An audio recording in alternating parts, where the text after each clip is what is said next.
So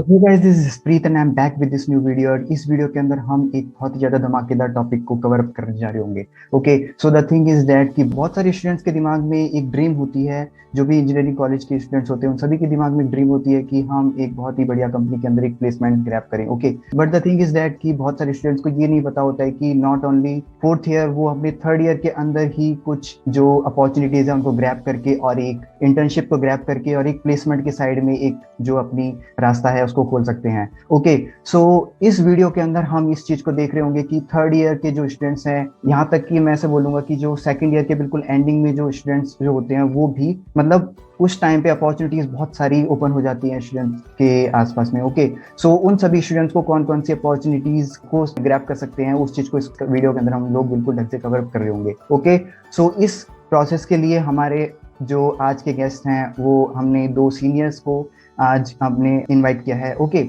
so this is going to be very amazing video. Okay, और please watch the video till the end, और description के अंदर time stamp होंगे और उसको आप चेकआउट कर सकते हैं अगर आपको ये वीडियो लंबी लगती है तो, और आप 2x स्पीड के अंदर भी देख सकते हैं। ओके, और before starting the video I want to request you all, please like the video, subscribe to the channel, hit the bell icon and let's begin. Okay, so we have two guests with us. Okay, so hello, you both are welcome to this channel. Okay, so सबसे पहले बस आप अपना introduction दीजिए please.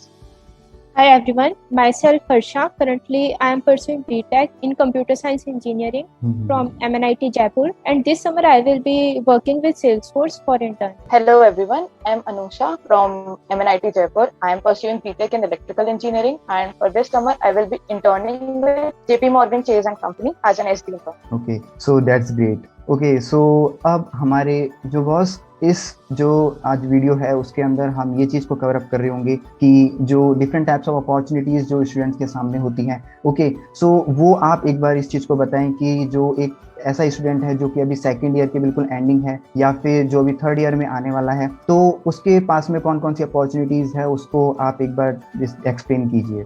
Second year के and और third year के start के बीच में कुछ कंपनीज फेलोशिप्स ऑर्गेनाइज करवाती हैं और कुछ कंपनीज का प्रोसेस रहता है कि वो लोग अलग से स्कॉलरशिप्स प्रोवाइड करती हैं टेक्निकल स्किल्स के बेसिस पे, CGPA के बेसिस पे, और बाकी ऑफ कैंपस ड्राइव्स भी ऑर्गेनाइज करवाती हैं इंटर्नशिप्स के लिए। उसमें सब कॉलेजेस पार्टिसिपेट कर सकते हैं, और बाकी एक अपॉर्चुनिटी कॉलेज की तरफ से तो रहती है कि प्लेसमेंट सेल कंपनीज को इनवाइट करता है इंटर्नशिप्स के लिए। Okay.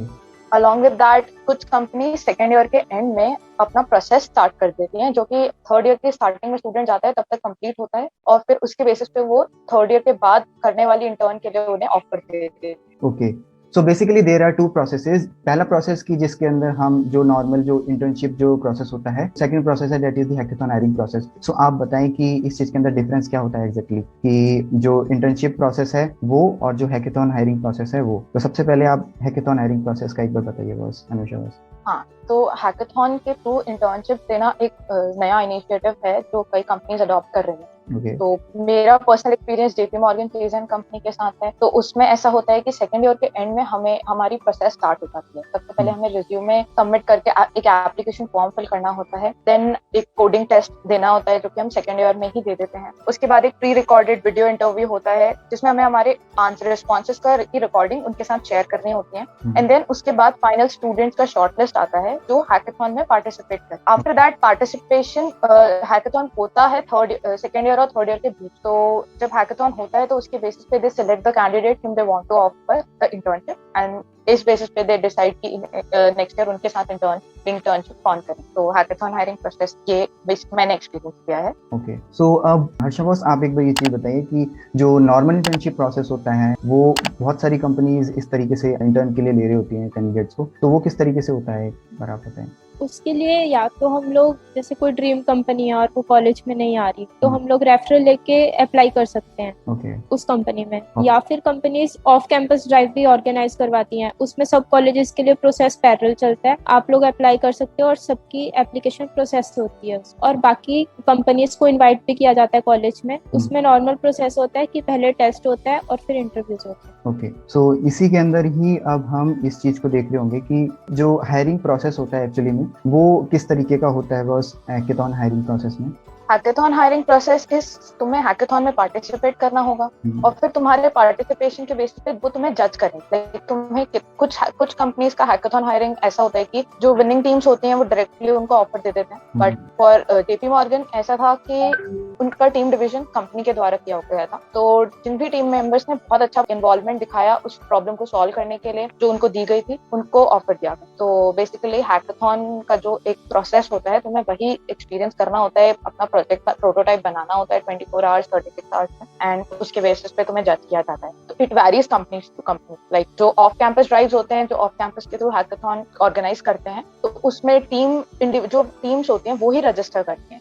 हम अपनी टीम बनाते हैं एंड देन रजिस्टर करते हैं पार्टिसिपेट करने, और फिर अगर जो भी रनर अप और विनिंग टीम्स होती हैं उनको ऑफर की जाती है। बट कुछ कंपनीज ऐसे भी होती हैं कि अगर उन्होंने टीम डिवीजन किया है तो तुम्हारा इंडिविजुअल पार्टिसिपेशन असेस किया जाएगा। ओके, सो जो बस इसी के साथ में, इसी का कंपैरिजन में जो इंटर्नशिप वाला जो प्रोसेस होता है वो चीज़ आप बताएं कि इसके अंदर हायरिंग का प्रोसेस बेसिकली क्या होता है। इसमें पहले टेस्ट होता है, उसमें यही कोडिंग के क्वेश्चंस रहते हैं या फिर सीएस के और puzzles, mental ability type MCQs रहते हैं, और फिर इंटरव्यूज होते हैं जो उसमें मेनली डीएसए पे फोकस किया जाता है। पर कुछ कंपनीज कम्युनिकेशन स्किल्स पे या फिर तुम्हारे पजल्स, एप्टीट्यूड पे ज्यादा फोकस करते हैं। तो वो भी कंपनी टू कंपनी वेरी करता है, पर वो नॉर्मल प्रोसेस होता है जैसे प्लेसमेंट का ही होता है। ओके, सो बेसिकली उसके बाद में फिर इंटर्न होती है, मतलब थर्ड ईयर के एंडिंग में ना। हाँ, तो 2 मंथ या फिर कुछ कंपनी 6 मंथ के इंटर्न ऑफर करती हैं, और फिर उसके तुम्हारी परफॉर्मेंस के बेस पे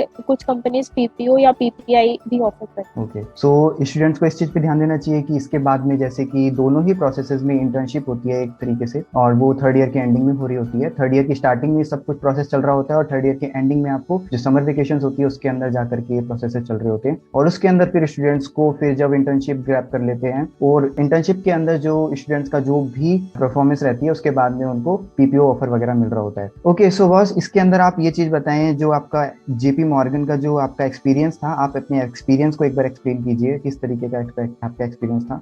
सबसे पहले तो शॉर्टलिस्ट होना और शॉर्टलिस्ट होकर हैकाथॉन के पार्टिसिपेंट बनना अपने आप में एक एक्सपीरियंस था, बिकॉज स्टूडेंट्स अपनी फ्रेंड्स के साथ ग्रुप बना के हैकाथॉन में पार्टिसिपेट करते हैं to show their coding skill. But इधर हमें कंपनी ने अपॉर्चुनिटी दी थी जिसमें हमने एक हैकाथॉन में पार्टिसिपेट किया। मेरे लिए फर्स्ट टाइम एक्सपीरियंस था कि मैं किसी हैकाथॉन में जा रही हूँ। अब वहाँ पे मुझे टीम अलॉट की गई थी, तो जो भी टीम मेंबर्स थे they were like everyone was new for, तो उनके साथ काम करना, और हमें प्रॉब्लम स्टेटमेंट सेम डे पर मिला था कि हमें किस एनजीओ के लिए किस तरह की प्रॉब्लम को सॉल्व करना, उस प्रॉब्लम के लिए एक सोल्यूशन डिजाइन करना, प्रॉब्लम को ब्रेक करना, टीम मेंबर्स के साथ कोलैबोरेट करना, उनको कन्विंस करना कि कौन सा सोल्यूशन सबसे, उनके साथ डिस्कशन करके एक ऑप्टिमल और बेस्ट सोल्यूशन पे पहुंचना, और इसके साथ उसका डेवलपमेंट करके उसका प्रोटोटाइप प्रेजेंट करना। तो this was the whole process जिसमें हमें मिलके करना था ये काम, ऐसे individual performance.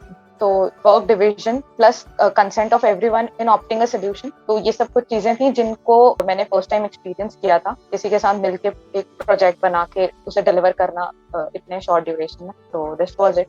Okay, so that's very great. Okay, so boss आप अपना एक्सपीरियंस अगर आप शेयर करना चाहें तो वो चीज़ आप बताएं कि जो आपका एक्सपीरियंस था इसके अंदर, जो हायरिंग प्रोसेस जो हुआ था आपको। हायरिंग इस मतलब हमें तो ये कहा गया था कि हमें जस्ट एक पार्टिसिपेंट की तरह अपना बेस्ट देना है हैकाथॉन, हमें उसके बेसिस पे वो एनालाइज करेंगे। हर टीम को 2 मेंटर्स असाइन किए गए थे जो कि जेपी मॉर्गन चेस के ऑलरेडी एम्प्लॉइज हैं। वो हमारे साथ हमारे हर प्रॉब्लम, हमारे हर मीट और डिस्कशन में इन्वॉल्व थे। वो हम कैसे इस तरह से किसी चीज को अप्रोच कर रहे हैं वो हर चीज एनालाइज कर रहे थे, और उस पर पूछ रहे थे कि हम इसको ऐसे नहीं ऐसे करें। तो मतलब बेसिकली वो हमें जज कर रहे थे। तो उनके पास उनको कुछ अपने फॉर्म फिल वगैरह करने थे जिसमें उन्हें हमारे हर स्किल को लेके एक स्कोरिंग देनी थी, जैसे जहां तक मुझे लगता है। और उन्होंने यही किया कि हम पूरा दिन जो भी हमारा काम था उसको किस तरह से कर रहे हैं वो हमें आकर जज कर रहे थे, हमसे क्वेश्चंस कर रहे थे, और इन अ वेरी फ्रेंडली मैनर वो हमसे कैजुअल बात करते करते पूछ रहे थे कि हमने ये चीज कैसे इम्प्लीमेंट करी है और हम इस चीज को और अब कैसे सॉल्व करेंगे। हमारे पास जैसे लास्ट में टाइम काफी कम बचा था तो हम उस प्रॉब्लम से कैसे निकले, उन्होंने वो पूरा देखा कि हम कैसे इस चीज को वो कर रहे हैं, ओवरकम, ये फीचर्स ऐड करना रह गए हमारे प्रोटोटाइप में, तो अब इस चीज के लिए क्या करें, जो भी ऐसे प्रॉब्लम्स हैं। तो मुझे लगता है कि उन्होंने हमारा टीम वर्क, डेडिकेशन और ये सब ज्यादा देखा, और other than that coding skills तो वो हमारी देख ही रहे थे कि हम कैसे कोड कर रहे हैं, कैसे जो भी काम टीम मेंबर्स कर रहे थे। तो इसके थ्रू उन्होंने इस बेसिस पे जो परफॉर्मेंस रेटिंग दी थी हमें, उसके बेसिस पे ऑफर किया। ओके, सो इसके अंदर अब हम ये चीज जानना चाहेंगे कि कौन कौन सी कंपनीज हैं और किस किस तरीके से वो, मतलब बेसिकली एक जर्नल आइडिया, जैसे कि जेपी मॉर्गन चेज जो है वो एक इस प्रोसेस से कर रही होती है हैकेथॉन हायरिंग प्रोसेस से, वैसे ही मतलब और कौन सी कंपनीज है जो इस तरीके से और मतलब हायरिंग प्रोसेस का कुछ कर रहे होते हैं। ऑन दी अदर हैंड दूसरी कौन सी कंपनीज होती है जो नॉर्मल इंटर्नशिप वगैरह का जो प्रोसेस से ले रही होती है। हैकाथॉन प्रोसेस एक नया प्रोसेस है जो सबसे पहले JP Morgan chase and company के थ्रू ही मुझे पता चला, बट उसके बाद मैंने अमेरिकन एक्सप्रेस मेकाथॉन जो शायद ओनली फॉर फीमेल कैंडिडेट थी, वो भी एक इसी तरह का इनिशिएटिव था to offer internship to the female candidate. And उसके बाद अमेजोन का एक इनिशिएटिव था जिसमें भी हैकाथॉन रिलेटेड ही है। कुछ कंपनीज हैं जो इस तरह के मेथड को अडॉप्ट कर रही हैं और इन्वॉल्व कर रही हैं अपनी हायरिंग में, बट मोस्ट ऑफ जितनी भी ड्रीम कंपनीज हैं वो ऑफ कैंपस या on campus hiring standard procedure से ही करती हैं। ओके, सो मोस्टली कंपनीज मतलब उसी तरीके से कर रही होती है, लेकिन कुछ कुछ कंपनीज इसके अंदर इस तरीके को भी अडॉप्ट कर रही है। ओके ओके, सो आप अपना जो इंटरव्यू का जो प्रोसेस है उसको, अपना एक्सपीरियंस इंटरव्यू का जो भी प्रोसेस था आपका, ठीक है, वो और जो वर्चुअल इंटरव्यू एक्सपीरियंस था वो आप अपना बताएं एक बार। तो हर्षा बॉस आप भी जो बताएं। पहले तो टेस्ट होता है, like most of the companies hacker rank पे टेस्ट ऑर्गेनाइज करवाती हैं अपना। उसमें 2 या 3 कोडिंग क्वेश्चन रहते हैं और कुछ कंपनीज एमसीक्यूज रखती हैं 10 to 15। Most of the time companies की टाइम लिमिट रहती है 75 to 90 मिनट्स, पर कुछ कंपनीज जैसे अमेजोन है वो कुछ एक्स्ट्रा सेक्शंस ऐड करती है जैसे वर्क स्टाइल असेसमेंट, और फिर उसने एप्टीट्यूड का भी एक सेक्शन अलग से ऐड किया था जो कि टाइम था। उसमें 24 एप्टीट्यूड क्वेश्चंस थे और कुछ लिमिटेड टाइम में हमें वो सॉल्व करने थे। ऐसी एक गोल्डमैन है, उसमें भी कुछ टेस्ट में ही कुछ अलग से सेक्शंस रहते हैं, कुछ सब्जेक्टिव क्वेश्चंस रहते हैं जैसे सिचुएशन बेस्ड, तो उनका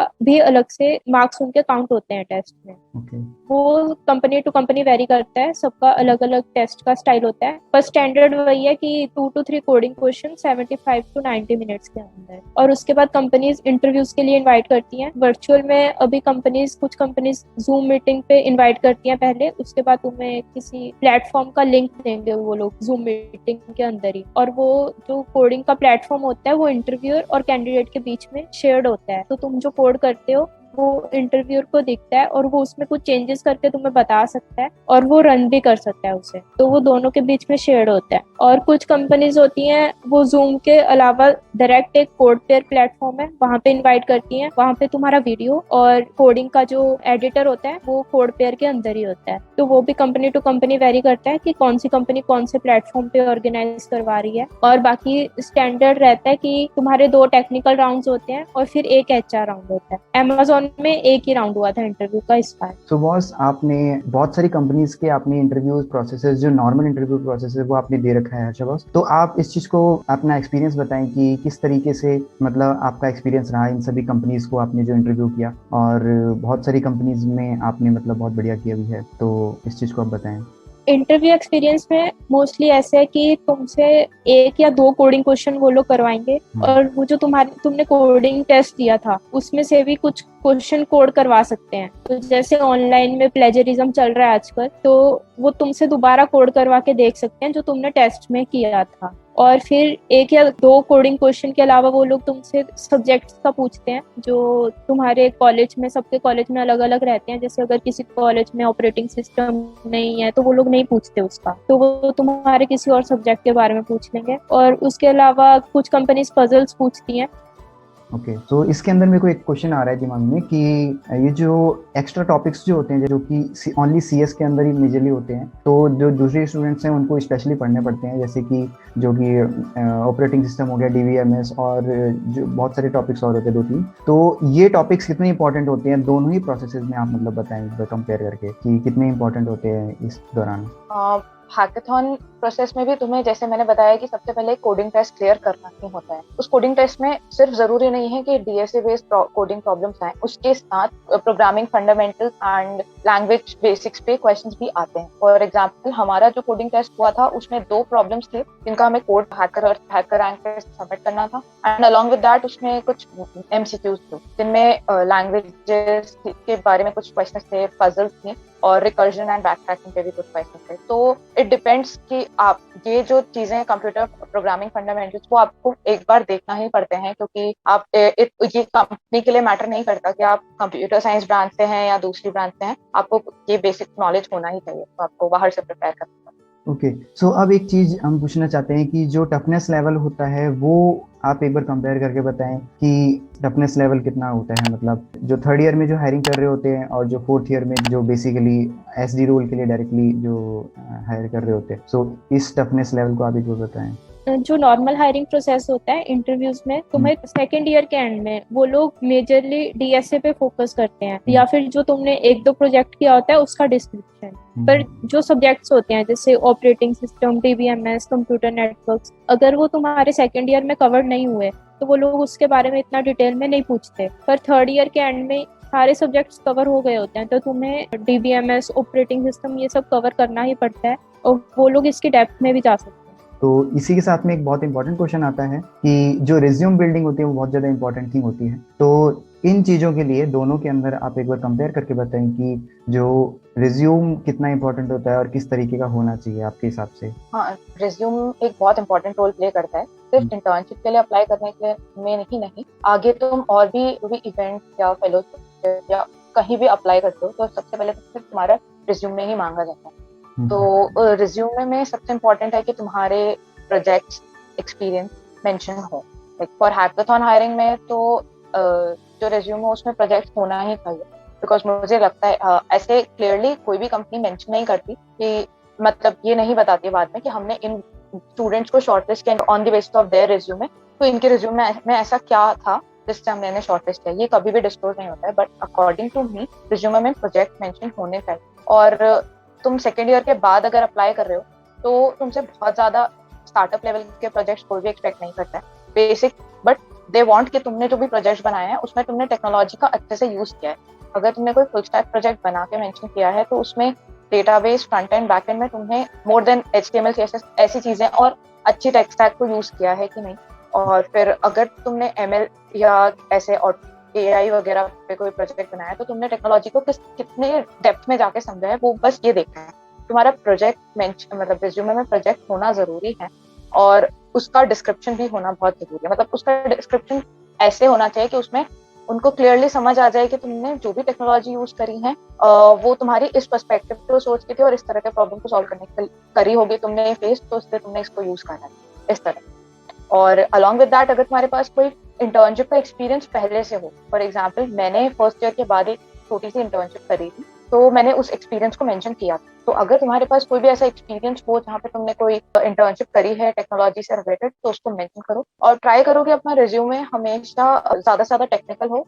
और उसके बाद अचीवमेंट्स और जो भी कॉम्पिटिटिव प्रोग्रामर्स हैं उनको कॉम्पिटिटिव प्रोग्रामिंग प्रोफाइल के बारे में भी मेंशन करना चाहिए, बिकॉज रिज्यूमे एक बहुत मेजर रोल प्ले करता है तुम्हारे शॉर्टलिस्ट होने। ओके, ठीक है। सो इसी के साथ में अब हम एक क्वेश्चन पूछना चाहते हैं कि जो दो टाइप की हायरिंग जो होती है, जैसे कि एक जो ऑन कैंपस कुछ कंपनीज आ रही होती है और कुछ ऑफ कैंपस, तो इसके अंदर आप एक बार डिफरेंशिएट करें कि इसके अंदर क्या क्या प्रॉब्लम्स या फिर कौन कौन सी चीज़ें हो रही होती हैं, मतलब ये जो स्टूडेंट्स को ध्यान में रखनी चाहिए। ऑफ कैंपस में ऐसा होता है कि कुछ कंपनीज तुम्हारे थर्ड ईयर से पहले आना स्टार्ट कर देती हैं, तो उस टाइम तक कुछ लोग प्रिपेयर नहीं होते, किसी का रेज्यूमे प्रिपेयर नहीं होता, तो वो सब ऐसा होता है कि वो अपॉर्चुनिटीज लोग मिस भी कर देते हैं।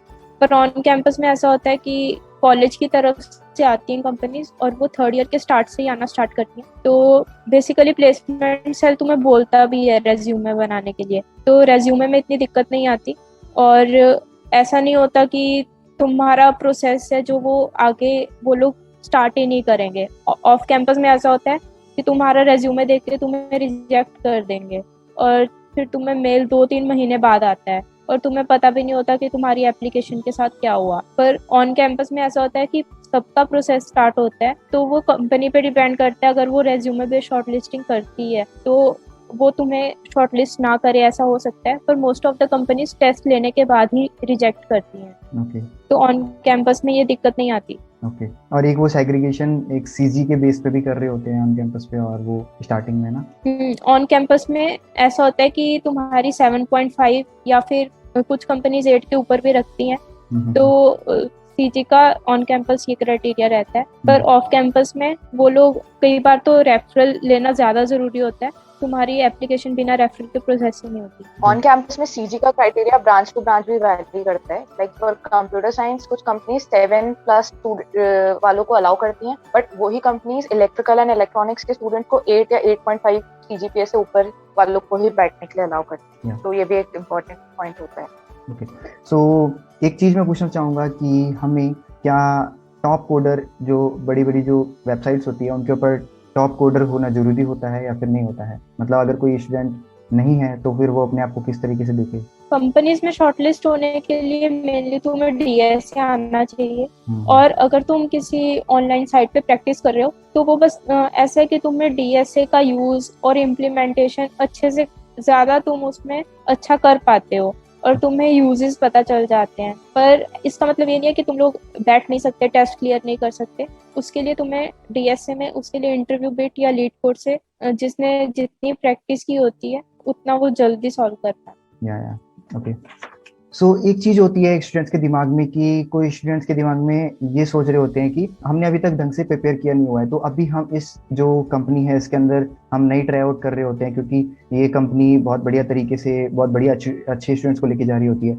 तो उन स्टूडेंट्स को आप क्या बोलेंगे कि मतलब क्या सभी स्टूडेंट्स को क्या वो स्टूडेंट्स को ट्राई आउट करना चाहिए उन कंपनीज के बारे में या फिर नहीं करना चाहिए? क्योंकि ये बेसिकली ये दिमाग में होता ही है कि मैंने अगर प्रिपेयर नहीं किया तो मेरा सिलेक्शन तो होगा नहीं, तो मैं बिना फालतू में क्यों ट्राई आउट करूँ? नहीं, किसी भी कंपनी में ऐसे प्रेपरेशन का कुछ रोल नहीं होता है, क्योंकि प्रेपरेशन तो तुम्हारी कभी भी कंप्लीट नहीं होगी। और फिर स्टार्टिंग में जो कंपनीज आती हैं या फिर कुछ कंपनीज अप्रैल में किसी का प्रोसेस स्टार्ट हो गया, जैसे अमेजोन का ओनली फॉर गर्ल्स स्टार्ट हुआ था लास्ट ईयर, तो कुछ लोगों ने अप्लाई नहीं किया था क्योंकि उनकी प्रैक्टिस कम थी या फिर वो लोग सोच रहे थे कि जब ऑन कैंपस आएगी तब कर लेंगे। जबकि ऐसा होता है कि तुम्हें नहीं पता होता कि कौन सी कंपनी का कब प्रोसेस कितना इजी होगा। तो अप्लाई तो हर बार सब में करना चाहिए।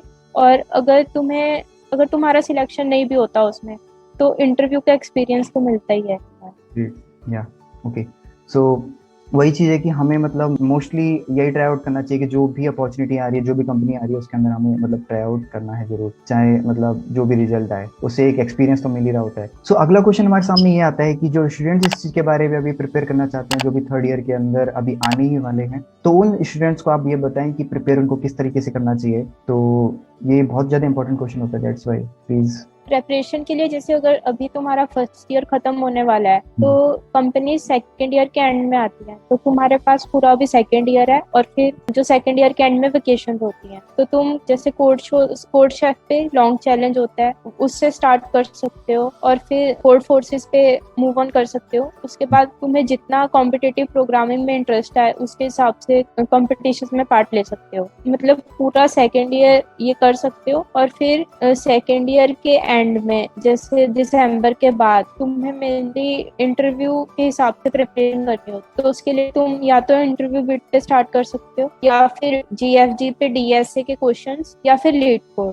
मैंने इंटरव्यू बिट से किया था क्योंकि मुझे वो मतलब ऐसा लगा था कि उसमें क्वेश्चंस लिमिटेड है, ऐसे नहीं है कि एक ही डाटा स्ट्रक्चर पे ढेर सारे क्वेश्चन है, तो वो लिमिटेड टाइम में हो जाती है। इंटरव्यू बिट से 1 महीने या 2 महीने में इंटरव्यू बिट करना पॉसिबल है, तो तुम इंटरव्यू बिट कर सकते हो। और उसके बाद इंटरव्यू से 1 महीना पहले तुम इंटरव्यूज रीड कर सकते हो जीएफजी से। उसमें से काफी क्वेश्चंस तो तुमने देख रखे होंगे, पर बाकी क्वेश्चंस तुम सॉल्व कर सकते हो और जिनकी अप्रोच ना पता हो उनको अलग से उनका एक नोट बना के रख सकते हो। जैसे वर्ड में अपने नोट्स बना लिए, एक वर्ड का डॉक्यूमेंट 3-4 पेज का जिसमें तुम्हें उन क्वेश्चंस का रिकॉर्ड रखा हो जो तुमसे एक बार में ना हुए हो या फिर जिनकी अप्रोच तुम्हें अच्छी लगती हो, किसी क्वेश्चन में इम्प्लीमेंटेशन जिससे तुम्हें ज्यादा कुछ समझ में आ रहा है, वो सब एक जगह नोट करके रखा होना चाहिए, ताकि मान लो अगर कभी तुम्हें कुछ ऐसा नोटिस आता है कि तुम्हारा इंटरव्यू नेक्स्ट डे ही है, तो तुम्हारे पास एक दिन में कुछ ऐसा थोड़ा लिमिटेड मटेरियल हो जो तुम कवर अप करके अगले दिन इंटरव्यू में बैठ सको। और बाकी एक लैंग्वेज में डेप्थ नॉलेज चाहिए होती है, उसके लिए तुम जो भी लैंग्वेज तुम्हारी अच्छी है उसमें एक कोर्स कर सकते हो, कोई जीएफजी से कोर्स कर सकते हो या फिर कुछ मटेरियल रीड कर सकते हो। ओके। हाँ, इसके साथ फर्स्ट ईयर से तुम्हें अपने रेज्यूमे के बारे में सोचना शुरू कर देना चाहिए, because competitive programming is important, but along with that तुम्हें प्रोजेक्ट्स और इन सब के बारे में भी देखना चाहिए, क्योंकि जब सबसे पहले तुम्हें एप्लीकेशन अप्लाई करने के लिए बोला जाता है कॉलेज से या ऑफ कैंपस कुछ ओपनिंग्स आती हैं, तुम्हें अपना रेज्यूमे ही अपलोड करना होता है, तो वो शॉर्टलिस्ट उसके बेसिस पे ही करते हैं, तो उसमें प्रोजेक्ट और ये मेंशन होना चाहिए। तो जब हमारा सेमेस्टर ब्रेक होता है तब हमारे पास फुल डे होता है, जब हमें कुछ करने के लिए नहीं होता है या पढ़ने के लिए नहीं होता है, तो हम तब कोई ना कोई नई टेक्नोलॉजी एक्सप्लोर करके उस पर एक छोटा सा प्रोजेक्ट बना सकते हैं और उसको मेंशन कर सकते हैं, बिकॉज जैसे मैंने पहले भी कहा कि बहुत बड़े लेवल के प्रोजेक्ट एक्सपेक्ट नहीं करता है हमसे कोई भी, बट दे जस्ट वांट कि हमने किसी टेक्नोलॉजी को यूज करके कोई प्रॉब्लम कैसे सॉल्व करते हैं। तो जब हमें ब्रेक्स मिलते हैं तब हमें प्रोजेक्ट डेवलपमेंट पे ध्यान देना चाहिए, और सबसे इम्पोर्टेंट जब हम प्रोजेक्ट बनाते हैं तो साथ में उसके साथ उसका डॉक्यूमेंटेशन भी रेडी कर लेना चाहिए। और डॉक्यूमेंटेशन से मेरा मतलब ये नहीं है कि बहुत ज्यादा डिटेल में हम हर चीज लिख रहे हैं, बट हाँ, हमें पता होना चाहिए कि हमने कौन सी डिपेंडेंसीज इंस्टॉल करी हैं,